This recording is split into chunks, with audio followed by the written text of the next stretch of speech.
Bienvenidos a un nuevo vídeo en redstone.net.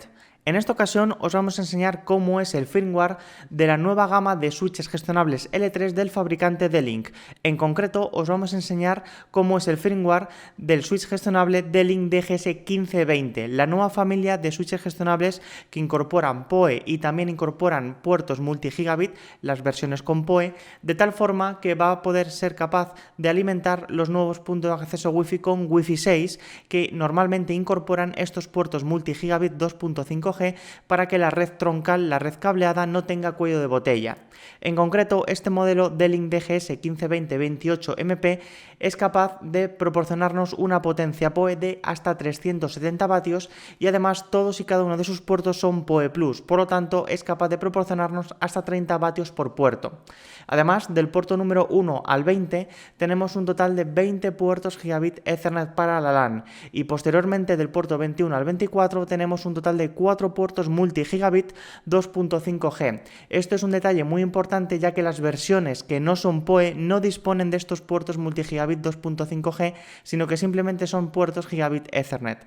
Y por último, disponemos de un total de 4 puertos 10G, 2 puertos que son 10G base T y otros 2 puertos SFP Plus para conectar transceivers de fibra óptica. ¿Y qué vamos a ver en este vídeo? Os vamos a enseñar todas y cada una de las opciones de configuración que tiene este switch gestionable L3, pero sin entrar demasiado en detalle en cómo se configura, por ejemplo, las Private VLAN. ¿Por qué? Porque nos llevaría este vídeo demasiado tiempo. Tranquilamente podría durar unas 2 horas aproximadamente explicando en detalle todas las opciones de configuración que tiene este switch gestionable L3. El objetivo de este vídeo es que conozcáis más de cerca cuáles son las principales opciones de configuración y que posteriormente, si satisface vuestras necesidades, lo compréis.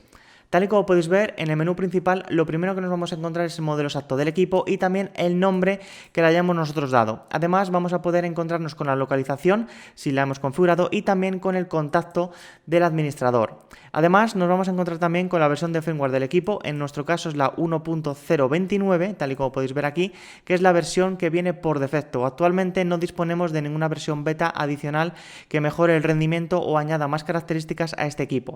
Y también nos encontraremos con la versión de hardware del equipo, que es la A1. Además, nos vamos a encontrar aquí con la dirección MAC principal y también con la dirección IP, la máscara y el gateway, la puerta enlace predeterminada de acceso a este switch gestionable vía web. Por último, encontramos el tiempo, el NTP si es que lo hemos configurado, que en nuestro caso no lo hemos configurado y por tanto deberíamos configurarlo ya sea un servidor NTP externo o local de por ejemplo nuestro cortafuegos, y también el número de serie. Por último, nos vamos a encontrar aquí con la utilización tanto de la CPU como también del almacenamiento flash y de la memoria. Un detalle muy importante es que todos los switches del fabricante D-Link incorporan la posibilidad de utilizar diferentes idiomas. Tal y como podéis ver aquí, encontramos también el idioma español, pero normalmente en el mundo de las redes todo el mundo sabe las características técnicas y las diferentes opciones en idioma inglés porque está acostumbrado a ello. Por lo tanto, nosotros en este vídeo vamos a verlo todo en idioma inglés. En la parte superior nos vamos a encontrar con el botón de Save para guardar la configuración y que al reiniciar pues esos cambios se configuren directamente en el Startup Config. Es decir, nosotros cuando aplicamos un cambio se aplica en tiempo real como suele suceder con todos los switches gestionables del fabricante D-Link y posteriormente si reiniciamos se carga automáticamente la configuración que teníamos por defecto al inicio. En la sección de herramientas lo primero que nos llama la atención es que vamos a poder actualizar el firmware y también vamos a poder cargar una actualización del fichero de configuración vía HTTP, es decir, vía web, vía TFTP y también vía SFTP. Esta es una de las partes sin lugar a dudas más interesantes, ya que debemos recordar que el protocolo SFTP es el protocolo basado en el SSH, no en el popular protocolo FTP que todos conocemos de transferencia de archivos. Es decir, si nosotros tenemos en nuestra organización o nuestra empresa un servidor SSH con las funciones de SFTP, ya que hay que activarlo específicamente, si no, no funcionaría, pues vamos a poder cargar, vamos a poder restaurar la configuración que anteriormente nosotros hayamos guardado o que directamente nosotros tengamos en nuestro PC a través de HTTP. De esta manera, el propio fabricante de Link nos va a permitir muchísima versatilidad porque vamos a poder cargar toda esta información vía web, vía TFTP y también vía SFTP.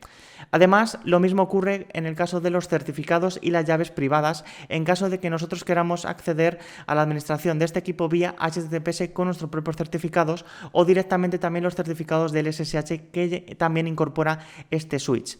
Además, vamos a poder hacer un backup de los logs, lo mismo vía HTTP, TFTP y también SFTP. También, por último, nos vamos a encontrar con la posibilidad de realizar un ping, un traceroute, gestionar todo el tema de los idiomas e incluso resetear este dispositivo a valores de fábrica y también reiniciar el propio switch gestionable L3. Por último, nos vamos a encontrar con la sección de asistente de configuración que nos va a guiar en el típico asistente de configuración del fabricante de Link que todos conocemos y que en un primer momento para acceder a la administración de este switch hemos tenido que acceder a esta dirección IP, a la 10.90.90.90 para su administración. Nos volvemos atrás y ahora nos vamos a encontrar con la sección de System en la parte de la izquierda. Aquí nosotros vamos a poder editar el nombre del sistema, la localización y también el contacto. Además, vamos a poder configurar también los avisos si hay algún tipo de problema con el ventilador, con la alimentación, etc. En la sección de configuración de los puertos es lo más interesante porque aunque tenemos la mayoría de los puertos Gigabit Ethernet, sí es cierto que los puertos desde el 21 hasta el 24 tenemos la posibilidad de configurarlo como multi-gigabit 2.5G. Tal y como podéis ver aquí tenemos la opción de seleccionar si queremos que estos puertos, los últimos 4 puertos, tenga la característica de multi-gigabit con el 2.5G. Es decir, debemos tener en cuenta que este nuevo modelo, el D-Link DGS 1520, el 28MP y también el 52MP, es decir, las dos versiones con PoE, disponen de puertos multi-gigabit. En la sección de port status es donde vamos a poder ver el estado de todos y cada uno de los puertos. También vamos a poder ver las VLANs que nosotros tengamos. Por ejemplo, nosotros hemos configurado diferentes VLANs para posteriores tutoriales que os ofreceremos en Redstone, pero en este vídeo ya están reflejadas estas configuraciones. Por ejemplo, nosotros aquí en el puerto 1, la VLAN 99, que es la VLAN nativa que hemos configurado como ello, y aquí también hemos configurado diferentes VLANs ya que hemos configurado las private VLAN. La parte que nos gustaría resaltar es la parte del puerto 24, que bueno, utiliza también la VLAN nativa 99, pero que está sincronizando a 1 gigabit por segundo. ¿Por qué está sincronizando a una velocidad de 1 gigabit por segundo este puerto multigigabit? Porque hemos conectado un punto de acceso DAP 2680 y este punto de acceso profesional del fabricante de Link no dispone de un puerto multigigabit 2.5G. ¿Por qué? Porque es Wi-Fi 5. Tal y como podéis ver, aquí viene reflejado qué tipo de puerto es, el 2500 base T y también, por supuesto, disponemos del 10G base T, los dos puertos 10G base T y también los dos puertos SFP Plus con este estándar, el 10G base R. También tenemos pues los típicos configuraciones del port GBIC y también la autonegociación de los diferentes puertos y a qué velocidad ha negociado todos ellos. Como podéis ver, pues ha negociado en este caso a un total de 1 gigabit por segundo y no ha habido ningún tipo de problema. También nos vamos a encontrar aquí con la configuración del error disable en caso de que nosotros hagamos alguna violación de tipo post security, control de tormentas, BDPU, etcétera, o incluso de HCP snooping, ya que este switch gestionable L3 dispone de muchas opciones de configuración de cara a la seguridad, pues automáticamente se nos va a bloquear el puerto y desde aquí vamos a poder configurarlo. Por supuesto, vamos a poder también configurar las tramas Jumbo, en este caso vamos a poder configurar hasta 12K de tamaño. En la sección de descripción de interfaces, aquí nosotros vamos a poder ver y vamos a poder ver el estado y también si está habilitado de manera administrativa o no lo está. En la sección de Loopback Test vamos a poder realizar un test si hay algún tipo de bucle y tenemos además diferentes modos de comprobar el loopback. Actualmente nosotros estamos testeando el puerto número 2, que no tenemos ningún dispositivo conectado, con el Internal MAC. En la sección de PoE es donde nos vamos a encontrar con todas las opciones de configuración del PoE. Aquí vamos a poder además configurar la política y también si queremos habilitar o no los diferentes traps, es decir, los avisos. Debemos recordar que este switch gestionable L3 es capaz de proporcionar una potencia de hasta 370 vatios. Actualmente estamos proporcionando 3 vatios, ya que tenemos conectados en el puerto 24 solamente un punto de acceso Wi-Fi. Tal y como podéis ver en el estado del PoE, vamos a encontrarnos con qué clase de PoE tenemos entre las manos y también la máxima potencia y la potencia usada. Tal y como podéis ver, en este caso el DAP 2680 es un dispositivo de clase 4 hasta 30 vatios, pero actualmente solamente está consumiendo 4,3. En la sección de configuración del PoE vamos a poder configurar la prioridad y también si tenemos soporte legado. Además vamos a poder configurar también el modo y si queremos utilizar el PoE en un determinado rango de tiempo o no, ya que posteriormente nosotros vamos a poder definir aquí un rango de tiempo para que esté habilitado o deshabilitado. Por ejemplo, si en la empresa no vamos a utilizar los puntos de acceso Wi-Fi por las noches porque no hay nadie, pues aquí lo vamos a poder configurar para ahorrar energía. También tenemos la sección de PDA Live. Esto es ideal para continuamente desde el switch monitorizar que los puntos de acceso Wi-Fi estén levantados, estén vivos. En el caso de que no estén vivos, lo que podemos hacer es notificarnos o directamente resetear el puerto, es decir, apagar el PoE y encenderlo para forzar un reinicio del punto de acceso Wi-Fi y que ya vuelva a la vida. Nosotros personalmente lo que solemos hacer es utilizar ambos, es decir, que nos notifique y que también resete el dispositivo para que ese punto de acceso Wi-Fi esté inoperativo el mínimo tiempo posible. Además, respecto a las estadísticas del PoE, pues nos vamos a encontrar aquí pues todo lo necesario, que si el MPS absent, el overload, si el short y todas las demás opciones típicas que encontramos en la mayoría de switches gestionables del fabricante de Link. Y lo mismo ocurre con la sección de mediciones del PoE, que aquí básicamente nos va a indicar cuál es el voltaje y también cuál es el amperaje que está proporcionando a este punto de acceso Wi-Fi e incluso la temperatura y la potencia total. Debemos recordar que la potencia pues no deja de ser una multiplicación del voltaje por la intensidad de corriente. Y finalmente tenemos aquí la clasificación LLDP de los diferentes puertos si es que nuestro punto de acceso Wi-Fi soporta este protocolo. Tal y como podéis ver, las opciones del PoE de estos switches gestionables L3 son realmente completas. En la sección de log del sistema pues nos vamos a encontrar todas y cada una de las opciones de configuración para loguearlo absolutamente todo, ya sea en el propio dispositivo o de manera externa en un servidor de syslog. Tal y como podéis ver, encontramos una grandísima cantidad de opciones de configuración y también debemos recordar que este switch es compatible con redes IPv6, por lo tanto, si nosotros en la red tenemos IPv6, pues no tendremos ningún tipo de problema. En la sección de tiempo y SNTP es lo que os hemos comentado anteriormente, que no tenemos actualmente pues puestos la hora y en el caso de que nosotros queramos configurar un servidor SNTP debemos tener en cuenta que tiene que tener este switch conexión a internet. De otra forma, pues no tendríamos conectividad. Respecto al time range, es lo que os hemos comentado anteriormente, vamos a poder realizar programaciones para posteriormente aplicarlo en el PoE. Y por último, para terminar con la parte de sistema, en la sección de Reset Button Settings, lo que vamos a poder hacer es habilitar o deshabilitar la posibilidad de reiniciar el switch gestionable, habilitar el Zero Touch Provisioning y también resetear a valores de fábrica este dispositivo. Todo ello se realiza con el mismo botón de Reset y /ZPT que tenemos en la parte frontal del switch gestionable. Si presionamos este botón dentro de los primeros 5 segundos, lo que hacemos es reiniciar normalmente el switch.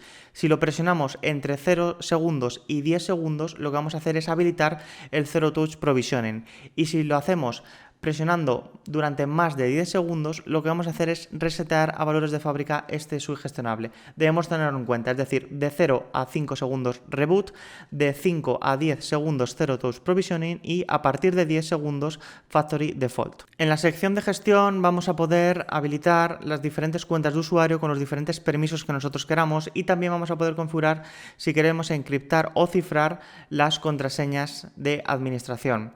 Además, también nos va a permitir recuperar la contraseña e incluso vamos a poder seleccionar el método de inicio de sesión con una base de datos local o también una base de datos remota. Tal y como podéis ver, por defecto nos encontramos en el que vía SSH, Telnet o consola el login es local, tal y como podéis ver aquí. Pero nosotros posteriormente vamos a poder editarlo sin ningún tipo de problema, ya que vamos a poder seleccionar simplemente que no queremos login o un login de otra forma que no sea con una base de datos de usuarios locales.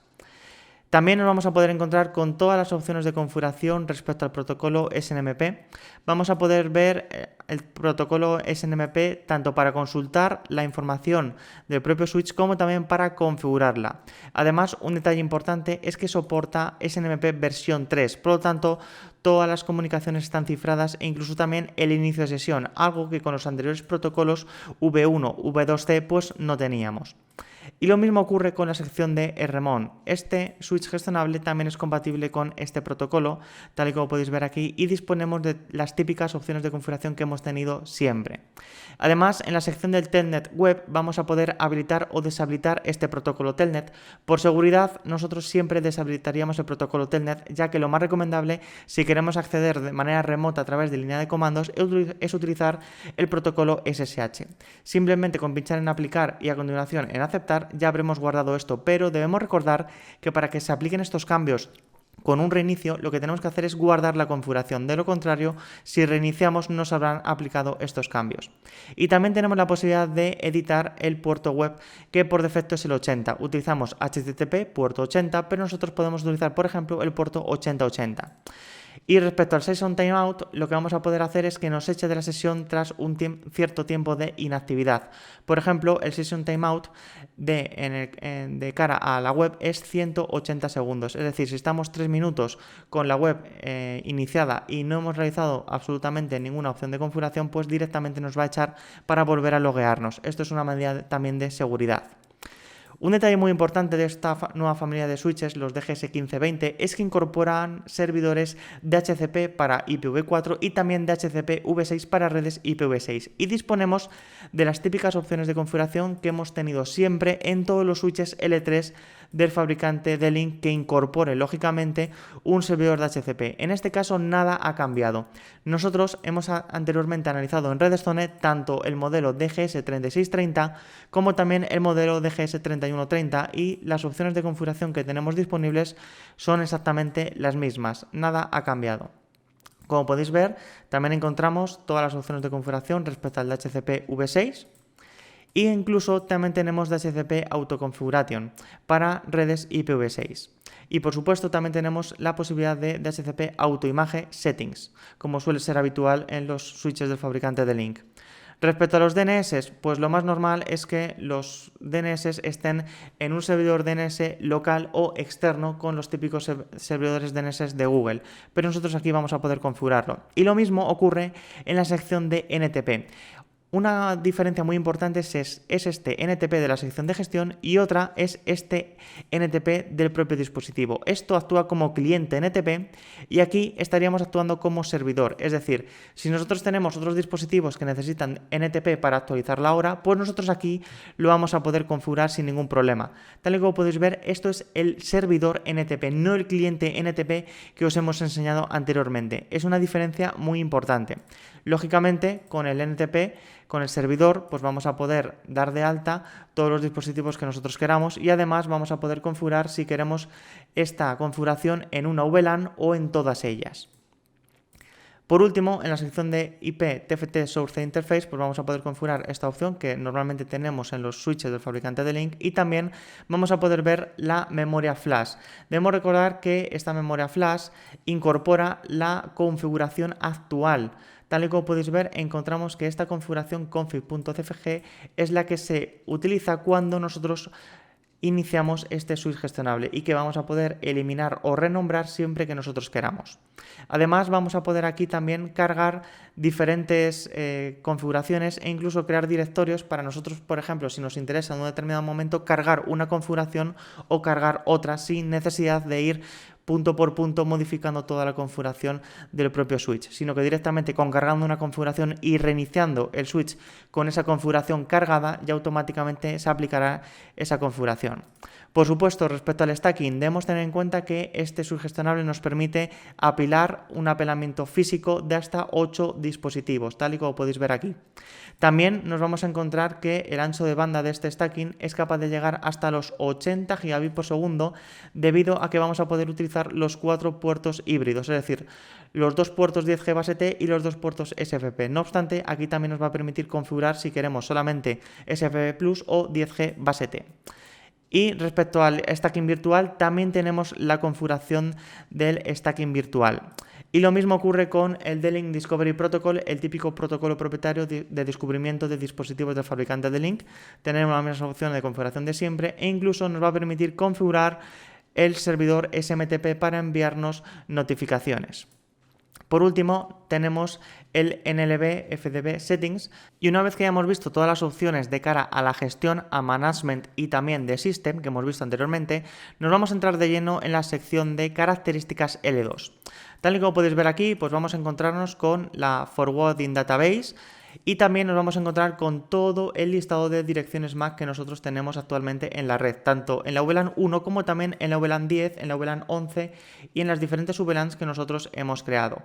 Actualmente tenemos una red de típica router on stick, de tal manera que tenemos un pfSense con diferentes subredes y diferentes VLANs, y nosotros tenemos aquí en este puerto 1 un troncal de VLANs, concretamente la 10, la 11 y la 13.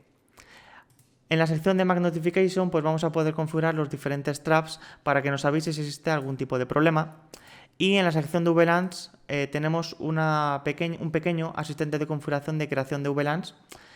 Pero nosotros, como ya tenemos experiencia con las VLANs del fabricante de Lync, pues aquí directamente podemos acceder y crearlas o incluso buscarlas. Tal y como podéis ver, por defecto tenemos la VLAN 1, que es la VLAN de administración, pero nosotros hemos creado pues 4 VLANs más y las hemos aplicado en los diferentes puertos conforme a nosotros nos ha merecido la pena. Y también, ya de paso, hemos configurado diferentes VLANs aquí de tipo VLAN private, es decir, las private VLANs. Próximamente en redstone.net os vamos a ofrecer un completo tutorial de cómo se configurarían las privates VLANs con este D-Link DGS1520, pero para que veáis, pues ya lo tenemos aquí en este vídeo. En la sección de VLAN interfase es la parte más importante, ya que aquí es donde vamos a definir si el puerto queremos que esté en modo acceso, si queremos que esté en modo trunk o si queremos que esté en modo híbrido o incluso en modo host para las private VLAN o incluso en modo promiscuo. Si por ejemplo entramos en un puerto con este en uso, por ejemplo el puerto número 4, nosotros vamos a poder aquí configurar las diferentes opciones. Configuramos modo acceso si queremos que sea tagueado, un tagged o admitir todo, tal y como podéis ver aquí los frames admitidos, y también por supuesto definiremos la VLAN. En la sección de hybrid vamos a poder ver también la VLAN precedencia, que está basado en MAC o basado en subredes. Esto es una de las partes más interesantes, ya que esta opción es nueva y no hemos visto anteriormente en otros modelos Smart Manage del fabricante de Lync. Por supuesto también tenemos la parte de trunk, podemos tener la parte de túneles, ya que este equipo también soporta todo el tema de VLANs de túneles, el modo promiscuo y finalmente el modo de host. También debemos tener en cuenta que este equipo soporta el estándar 802.1v y aquí tenemos todas las opciones de configuración típicas para configurar este protocolo. Y por supuesto tenemos el GVRP, que nos va a permitir propagar las diferentes VLANs con los diferentes switches que nosotros tengamos en la red local, para no tener que dar de alta absolutamente todas las VLANs en todos los switches, sino que directamente lo damos de alta aquí y posteriormente en modo cliente se descargarán esas VLANs. Por supuesto también tenemos la posibilidad de habilitar las Asymmetric VLANs, VLAN basadas en MAC, tal y como podéis ver aquí. También tenemos la posibilidad de configurar L2 VLAN para el tema de los túneles, la Subnet VLAN, la Super VLAN. Aunque este equipo está orientado sobre todo a core y distribución, también es capaz de proporcionarnos alimentación a cámaras IP y por supuesto soporta VLAN de videovigilancia. De esta manera priorizaremos este tráfico frente a cualquier otro tráfico del resto de VLANs. Y lo mismo ocurre de cara a la Voice VLAN. Es capaz de proporcionar una prioridad a este tráfico frente a otro. Y por último tenemos la sección de Private VLAN, que aquí es donde vamos a poder crear las diferentes VLANs privadas, tanto primaria como también secundaria, y por supuesto de tipo Community o Isolated. Esto lo detallaremos más en detalle próximamente en el tutorial que os hemos comentado. En la sección de VLAN Tunnel, pues aquí encontraremos todas las opciones de configuración necesarias que ya encontramos en otros modelos del fabricante de Lync, como los DGS 3630 y también el 3130. Finalmente, en la sección de VLAN Mapping, pues aquí vamos a poder configurar todo el tema de mapeado de las VLANs y también los diferentes perfiles. Una vez que ya terminamos de VLANs, nos entramos de lleno en la sección de STP. Este equipo es compatible con Spanning Tree Protocol, Rapid Spanning Tree Protocol y también Múltiple Spanning Tree Protocol, con todas las opciones típicas que encontramos en la mayoría de los switches L3 y también L2 Plus del fabricante de Lync, ya que vamos a poder configurar en detalle todos y cada uno de los puertos, si queremos que sea compartido, si queremos configurar la prioridad, si queremos configurar el típico portfast, si queremos que sea Network, Disable o Edge, también si queremos habilitar la seguridad del War Root e incluso el filtrado TCN. Y en la sección de MST, sin lugar a dudas, es lo más interesante, ya que la posibilidad de configurar el Multiple Spanning Tree Protocol va a hacer que los enlaces redundantes sean mucho más eficientes. ¿Por qué? Porque no cortaremos de manera lógica un cable, de tal manera que no va a pasar ninguna trama por ahí, excepto las BPDUs del propio protocolo Spanning Tree, sino que va a haber un cierto balanceo de carga entre los diferentes enlaces físicos. Por supuesto, aquí vamos a poder ver todas las instancias y también vamos a poder ver el CIST, los diferentes, la información del propio MSTP. Otras opciones disponibles en la sección de L2 es el ERPS, tal y como podéis ver aquí, con las típicas opciones de configuración de siempre. También tenemos la posibilidad de detectar si hay algún tipo de loopback. Vamos a poder configurar además de cara a si queremos que la dirección sea multicast o broadcast, y también el modo, si queremos que sea basada en VLANs o si queremos que sea basado en puerto. Un detalle importante es que si habilitamos el loopback detection no vamos a poder habilitar el Spanning Tree Protocol, ya que ambas opciones hacen más o menos la misma funcionalidad. En la sección de Link Aggregation vamos a poder configurar diferentes Link Aggregation con diferentes algoritmos de balanceo de carga. Esto es súper interesante, ya que seleccionar un buen algoritmo de balanceo de carga nos va a permitir que todos y cada uno de los puertos estén ocupados transfiriendo o recibiendo información. Uno de los que mayor granularidad tienen, sin lugar a dudas, es este de Source Destination L4 Port, es decir, puerto TCP o UDP de origen y también de destino. No obstante, origen y destino de direcciones IP también es muy granular, así como origen y destino de direcciones MAC. Otras opciones disponibles en la sección de L2 Protocol Tunnel, y por supuesto este equipo es capaz de soportar control de tráfico multicast a nivel de L2, es decir, dispone tanto de IGMP Snooping para redes IPv4, con todas las opciones típicas que encontramos siempre en todos los switches, de esta parte nada ha cambiado, como también el MLD, que nos va a permitir realizar un IGMP Snooping pero para redes IPv6. Tal como podéis ver, encontramos todas las opciones de configuración típicas e incluso tenemos la posibilidad de gestionar el multicast por VLAN. Y también disponemos del PIM Snooping con todas las opciones típicas de los switches más profesionales del fabricante de Link. Y finalmente, como no puede ser de otra forma, encontramos el típico protocolo LDP que nos va a permitir descubrir otros dispositivos que estén conectados en los diferentes puertos. Encontramos las estadísticas, los puertos locales y también, por supuesto, los diferentes vecinos. Una vez que ya hemos terminado toda la sección de características L2, nos vamos a ir directamente a la sección de características L3. Aquí nos vamos a encontrar con las opciones respecto al ARP. Vamos a poder configurar también un ARP estático, vamos a poder configurar el proxy ARP e incluso vamos a poder ver la tabla ARP de los diferentes VLANs que nosotros tengamos dadas de alta. También tenemos el típico Gratuitous ARP y también tenemos el IPv6 Network. La parte más interesante es la sección de interface, ya que aquí vamos a poder ascender las VLANs a nivel de capa de red y proporcionarles una dirección IP. Como podéis ver, nosotros ahora mismo nos estamos conectando a este switch a través de la VLAN 10, que a su vez tiene la dirección IP 10.10.1.19, tal y como podéis ver aquí, que nosotros hemos modificado. Por supuesto, lo mismo ocurre de cara a la interfaz con IPv6, ya que debemos recordar que este equipo es perfectamente compatible con redes IPv6. También tenemos una interfaz de loopback, las del propio switch gestionable, y también tenemos las interfaces de null. Por supuesto tenemos el UDP Helper, como no podía ser de otra forma. Y por supuesto también tenemos la posibilidad de configurar rutas estáticas con IPv4 y con IPv6 y además también nos va a permitir configurar una ruta por defecto, es decir, la típica ruta 00000000 con un gateway que nosotros definamos. En este caso nosotros hemos tenido que configurar este gateway, esta digamos puerta enlace predeterminada, para poder acceder desde la VLAN 11, que es donde nosotros estamos conectados a este PC, hasta la VLAN 10 de gestión, que es donde tenemos este switch gestionable. Por supuesto, en la sección de la tabla de rutas de IPv4 nos va a salir justamente esta información, y también nos va a indicar que la 10.10.1.0 está directamente conectada, así como la 10.90.90.90.0 que no la hemos tocado nosotros. Respecto a IPv6 tenemos exactamente las mismas opciones de configuración y además tenemos la posibilidad de configurarlo como primaria o como de backup y por supuesto con el default route, la ruta predeterminada.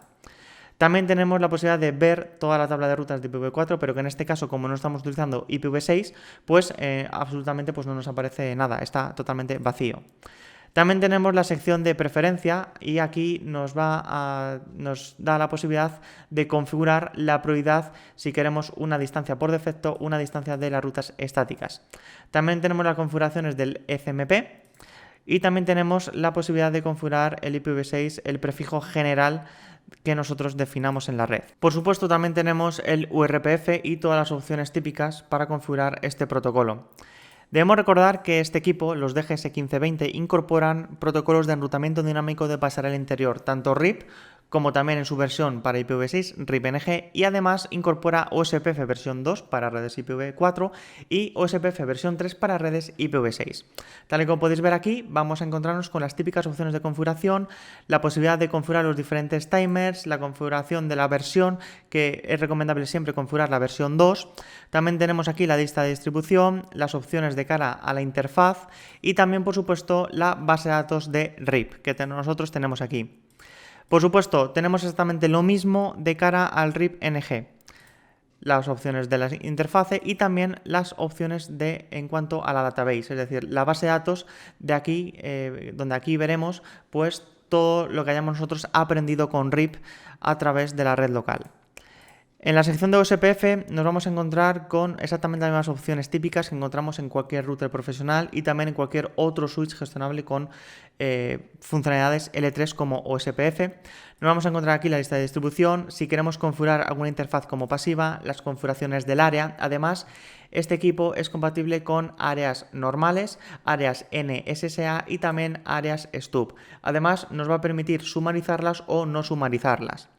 Por supuesto, vamos a poder configurar a nivel de interfaz lo que nosotros deseemos con el identificador del área que nosotros queramos.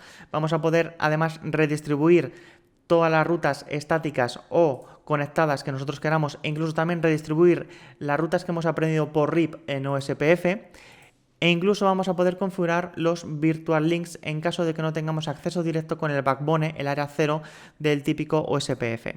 Por supuesto, nos vamos a encontrar aquí con la tabla de LSDB, también la tabla de los vecinos y además nos vamos a encontrar aquí también con las opciones de la ruta de los hosts.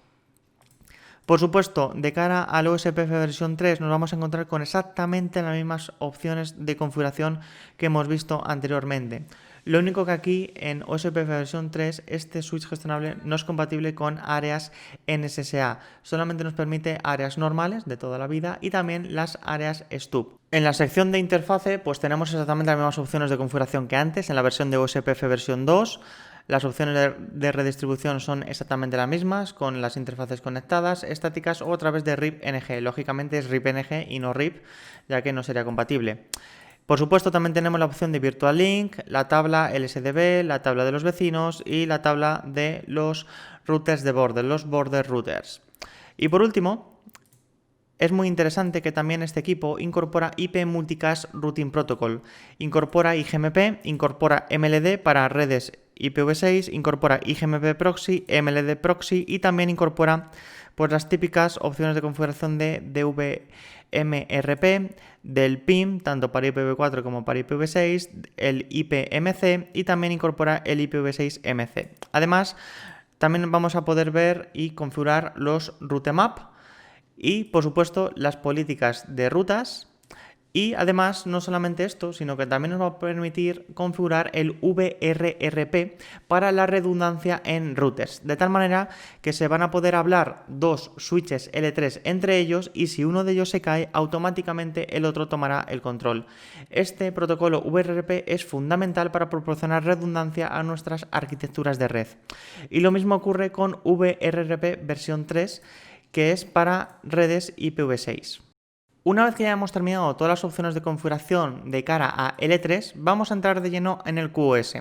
Por supuesto, este equipo dispone de todas las opciones de configuración típicas de diferentes colas de prioridad y también incluso incorpora la posibilidad de configurar el DSCP, tal y como podéis ver aquí, con todas las opciones típicas que encontramos en los switches gestionables Layer 2 Plus y también, por supuesto, los L3 como este. Además, vamos a poder también configurar en detalle pues, diferentes políticas de prioridad para priorizar los diferentes paquetes o dispositivos que nosotros conectemos. Por supuesto, no se nos puede olvidar tampoco que es capaz de proporcionar una limitación de ancho de banda tanto en salida como también en entrada, tanto en porcentaje como también en ancho de banda en kilobits por segundo, tal y como podéis ver aquí. Esta funcionalidad la incorporan casi todos los switches del fabricante de Link, incluso aunque sean los de gama baja, siempre y cuando sean gestionables. En la sección de listas de control de acceso vamos a poder crearlas con este pequeño asistente de configuración y también vamos a poder ver todo el listado de listas de control de acceso que nosotros tenemos dadas de alta y, por supuesto, qué lista de control de acceso tenemos aplicada a una determinada interfaz, tanto como in como también como out. Además, las listas de control de acceso se puede añadir una para redes IPv4 y otra diferente o la misma para redes IPv6. Y, por supuesto, también tenemos la posibilidad de crear ACLs expertas definiendo origen, destino e incluso también en detalle todos los flags del protocolo TCP. Lo mismo ocurre con la sección de VLAN Access Map, que vamos a poder crear listas de control de acceso basada en estas VLANs. Y finalmente la sección de CPU ACL, que aquí tendremos el listado de todas las listas de control de acceso orientado específicamente a esto. En la sección de seguridad tenemos el Port Security, el típico Port Security para bloquear los puertos cuando se conecten más direcciones MAC de las que nosotros hayamos permitido o otra dirección MAC que nosotros no tengamos en la lista blanca, con las típicas opciones de violación, ¿vale? Proteger, restringir o shutdown el puerto y también qué modo de seguridad, si permanente o respecto a un timeout. Y por supuesto el lagging time, si queremos que sea absoluto o con inactividad. Y aquí tenemos las entradas de este Port Security. También tenemos todas las opciones disponibles del protocolo 802.1x con los típicos puertos, autenticación, estadísticas de sesión, diagnósticos. Por supuesto también tenemos el AAA, tanto las opciones de configuración globales como de las diferentes aplicaciones y servicios que nosotros tenemos en el propio switch gestionable, la posibilidad de configurar un servidor Radius para la autenticación de los diferentes clientes, también un servidor TACAX Plus, tal y como podéis ver aquí, y por supuesto el IMPB, que es básicamente para el DHCP v4 Snooping, protegernos frente a servidores de DHCP ilegítimos que estén dentro de la propia red local. También nos va a permitir realizar una inspección del ARP para configurar específicamente los diferentes puertos y protegernos aún más frente a ataques de ARP spoofing, por ejemplo. Y también tenemos la sección de IP Source Guard con las típicas opciones de configuración de siempre. Y finalmente el IP MAC Port Binding, que nos va a permitir enlazar una dirección IP con la dirección MAC y con el puerto al que está conectado ese dispositivo en concreto. Y para redes IPv6 tenemos el IPv6 Snooping, el ND Inspection, RA Guard, también tenemos el DHCP Guard y por supuesto el IPv6 Source Guard, lo mismo que en IPv4. Además también tenemos la posibilidad de configurar el DHCP Server Screening con las típicas opciones de configuración de siempre, la prevención del ARP spoofing, la protección frente a ataques BDPU en el caso de que alguien intente atacar el spanning tree, el filtrado NetBIOS, la autenticación por MAC, el control de acceso vía web, tal y como podéis ver aquí, con un WAC personalizado. De esta manera tendremos que autenticarnos frente a esto para poder acceder a la red. También tenemos autenticación a través de una guest VLAN, tal y como podéis ver aquí, con todas las opciones. La posibilidad de proteger el propio switch frente a ataques de negación de servicio al propio switch, con todas las protecciones de la CPU. Vamos a poder definir un host confiable, configuraciones de cara a la segmentación del tráfico, también de cara a la configuración del control de tormentas, tanto únicas como broadcast como multicast. En cada uno de los puertos podemos configurar diferentes valores, dependiendo de las necesidades de nuestra propia red. Y además pueden ser paquetes por segundo o kilobits por segundo o nivel. También tenemos muchas opciones de configuración de cara a la prevención de ataques de negación de servicio. Un detalle importante es el Blood Attack. Si nosotros tenemos en la red el protocolo NTP funcionando, no el SNTP sino el NTP, es posible que tengamos problemas de conseguir la hora a través del protocolo NTP si utilizamos esta función, el Blood Attack. Así que si tenemos cualquier problema con el NTP en la red, lo deshabilitamos para comprobarlo. También tenemos la posibilidad de habilitar o no la zona de defensa y por supuesto vamos a poder configurar el servidor SSH. Por defecto lo tenemos en el puerto 22, pero vamos a poder cambiarlo sin ningún problema. El protocolo es SSH versión 2, es decir, la versión más segura actualmente. También vamos a poder configurar la criptografía respecto a los servidores SSH.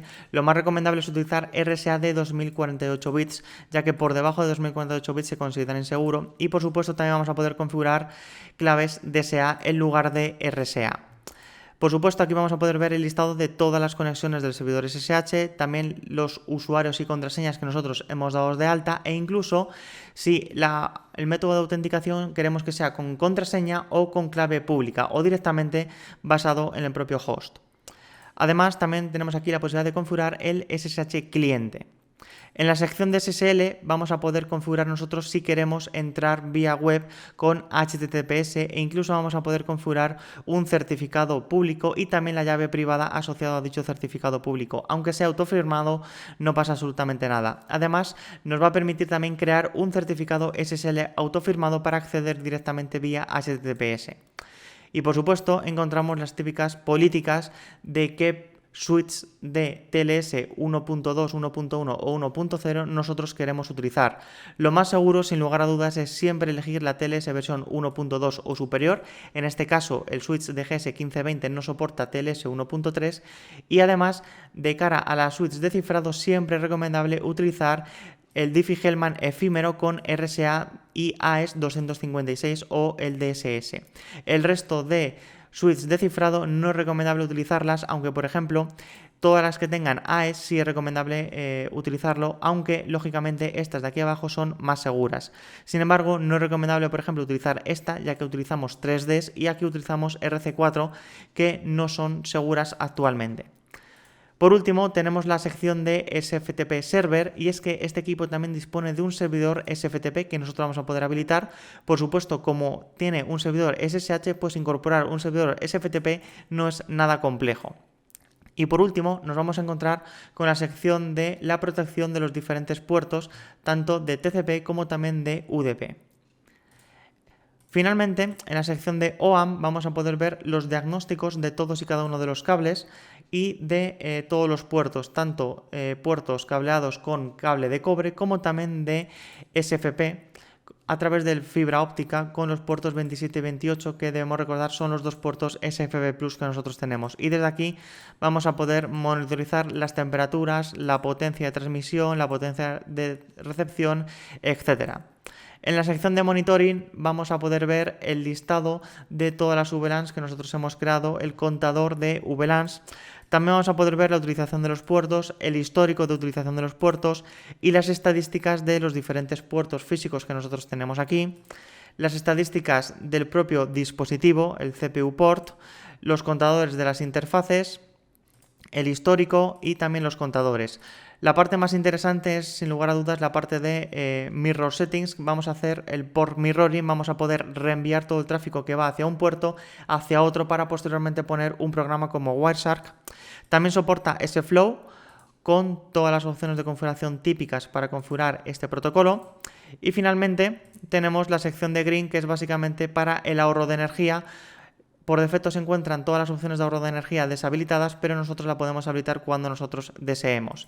Y finalmente el triple E, que vamos a poder configurar el ahorro de energía en los diferentes puertos. Y hasta aquí hemos llegado con nuestro análisis en vídeo del firmware del switch gestionable L3 D-Link DGS 1520 28MP, la nueva serie de switches gestionables del fabricante D-Link que incorpora una grandísima cantidad de opciones tal y como habéis visto. Si queréis ampliar toda esta información, si queréis ver qué hace una característica específica del modelo, os recomendamos acceder directamente al manual oficial que ha publicado el fabricante D-Link en su FTP, files.delink.com.au, en la sección de productos y posteriormente seleccionáis el modelo que vosotros tengáis. En nuestro caso, con el 28MP tenemos un total de 598 páginas y por supuesto tenemos una tabla de contenidos donde vamos a poder acceder directamente a los diferentes menús. Por ejemplo, si tenemos alguna duda con la sección de VLAN Interface, pues vamos a poder acceder directamente aquí y ya está.